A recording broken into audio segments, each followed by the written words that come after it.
this tutorial we will look at how to use watercolour pencils and how to create a piece of artwork step by step. I will also go through some tips and tricks along the way and show you how to incorporate these into your artwork. Watercolour pencils are different from normal pencils, and the main difference for that is because of the binder, which is the material that holds the pigment or colour together, and this allows the pencil to move across the page. Normal pencils are usually wax or oil-based binders, and the watercolour pencils are a water-soluble binder, which means that when they are activated with water, this means that they turn into watercolour. So before we get into adding water to our watercolour pencils, we need to talk about a couple of things that we need to get right before we add the water. So the first thing is paper. Very often students will bring me their work and will speak to me about what they can do to improve their watercolour pencil work. The first thing that you need to look at is paper. Now, if we don't use the right paper, there will be issues regarding the work. The first thing will be the paper might be warped, which means it will be wobbly, and the second thing will be the texture of the pencil. So before I did this demonstration, I tried out a variety of papers that I had to hand because I've recently done a clip based on watercolour paper types, both budget and premium brands. If you would like to look at that clip, and I would suggest that you do before you move on with this, you can look on the clip above in the card, or you can look at the clips that I have highlighted below. So that would be a good thing for you to look at with regards to whether they get warped or not. Now, even though that clip addresses good papers for watercolour, the papers that I recommended for watercolour aren't necessarily the best for watercolour pencils, and that's why I tested them out before this clip, and I found that there was a particular brand that worked well for watercolour pencils, and that was the Florence paper, because it didn't show the texture of the pencils, maybe slightly but not so much as the other brands. So that's why I've selected that for today's clip. The paper that I am showing you in this demonstration, however, is a brand called Arches, so it shows the texture a little. Okay, so that would be interesting for you to see.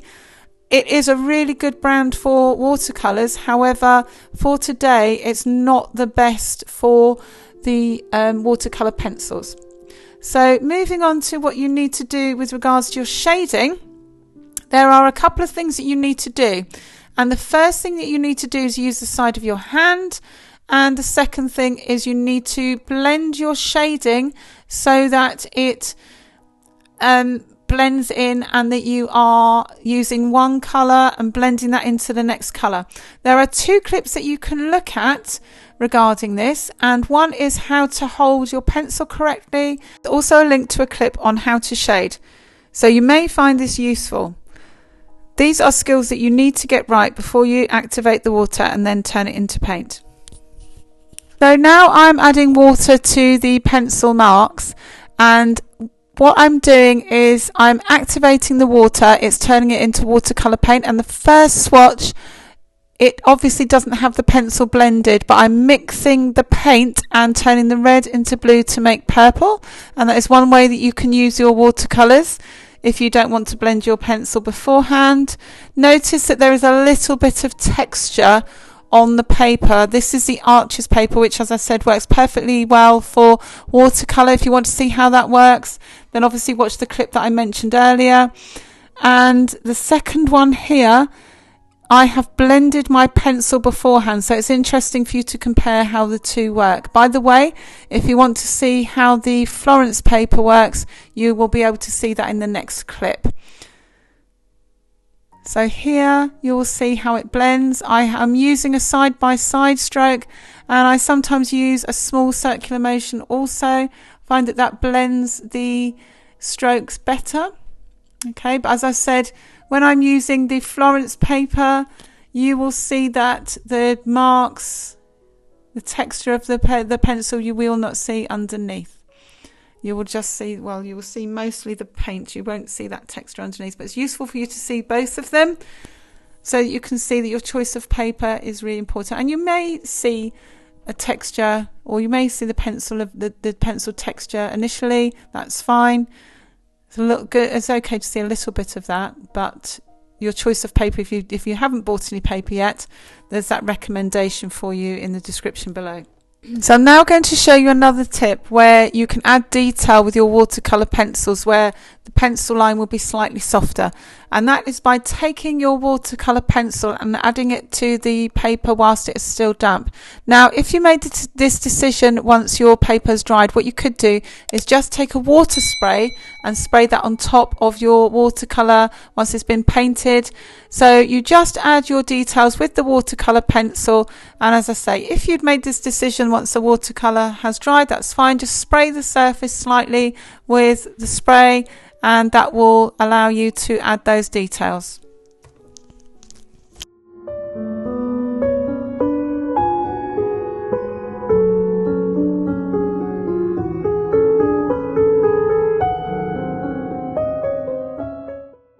I'm now going to show you another way to blend your marks, and that is by adding small circular motions just to make your blending more smooth. So I'm going to start by doing horizontal motions and then slightly blend the marks by making small circular motions just to make the blending that bit smoother. So I'm going to quickly talk you through some pencil mistakes to avoid, and one of those is to not shade a gradient before you start adding your watercolor. So here I'm just going to quickly shade one block of color, and you'll see in a moment how that can affect your gradient, and then I will shade two gradients and show how they can be activated in a different way.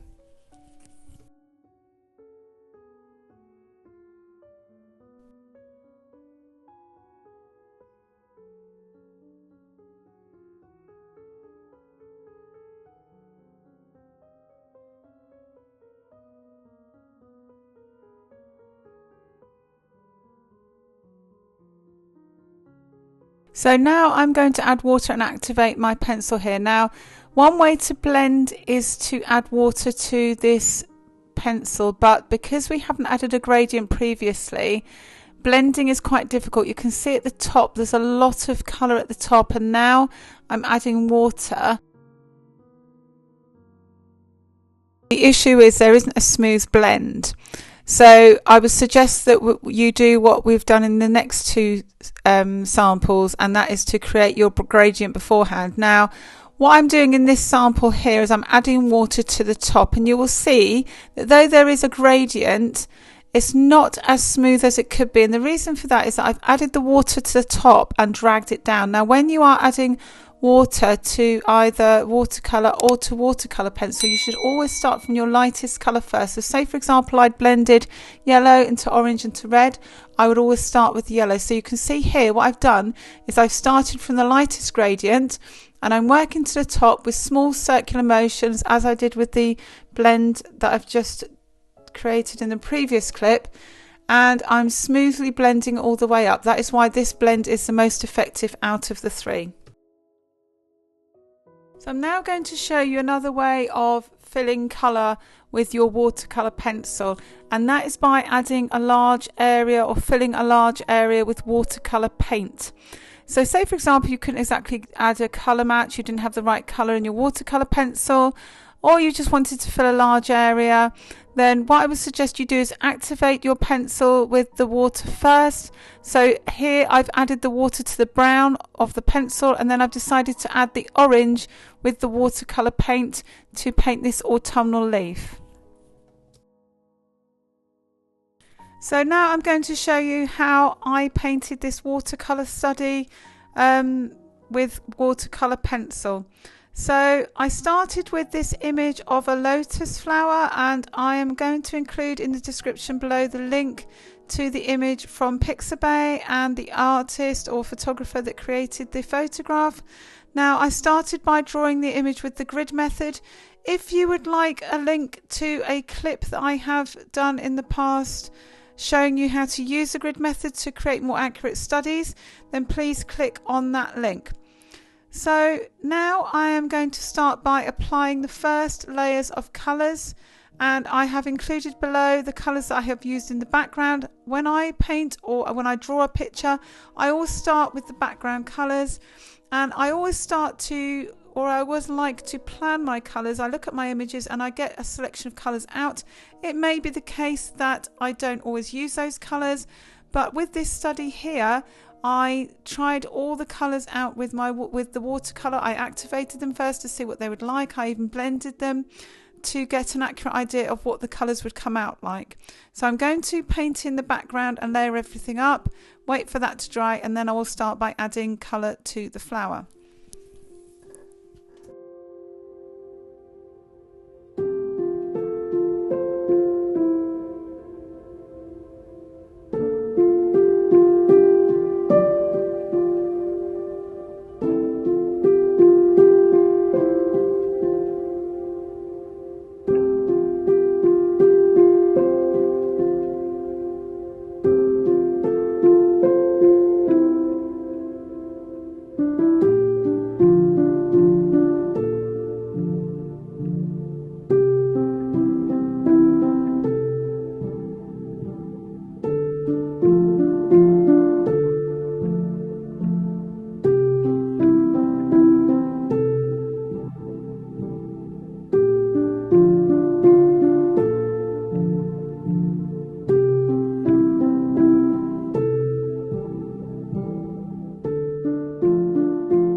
Now that the background has dried, I can start to block in the shades and the darker tones of the flower. So I'm going in with lilac and an alizarin crimson from Giotto.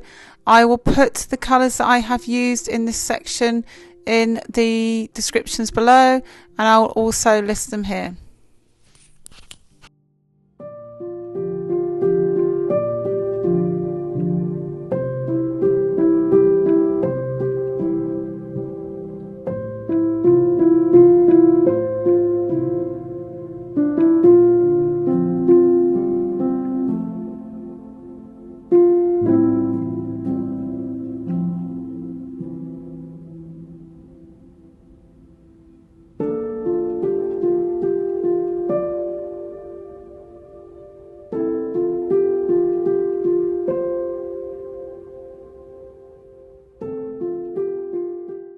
Now that I've applied colour, I'm now starting to go through each area petal by petal to ensure that I'm getting precision. If I did it all in one go, then each of the petals would go into each other and you wouldn't have those separate areas. So you'll notice that as I go through and I layer up, I'm still going through petal by petal, and I'm starting from the background and then going towards the foreground each time.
I'm going to add detail with colouring pencils just to make sure that I've tidied up any loose ends and also to add details to the flower.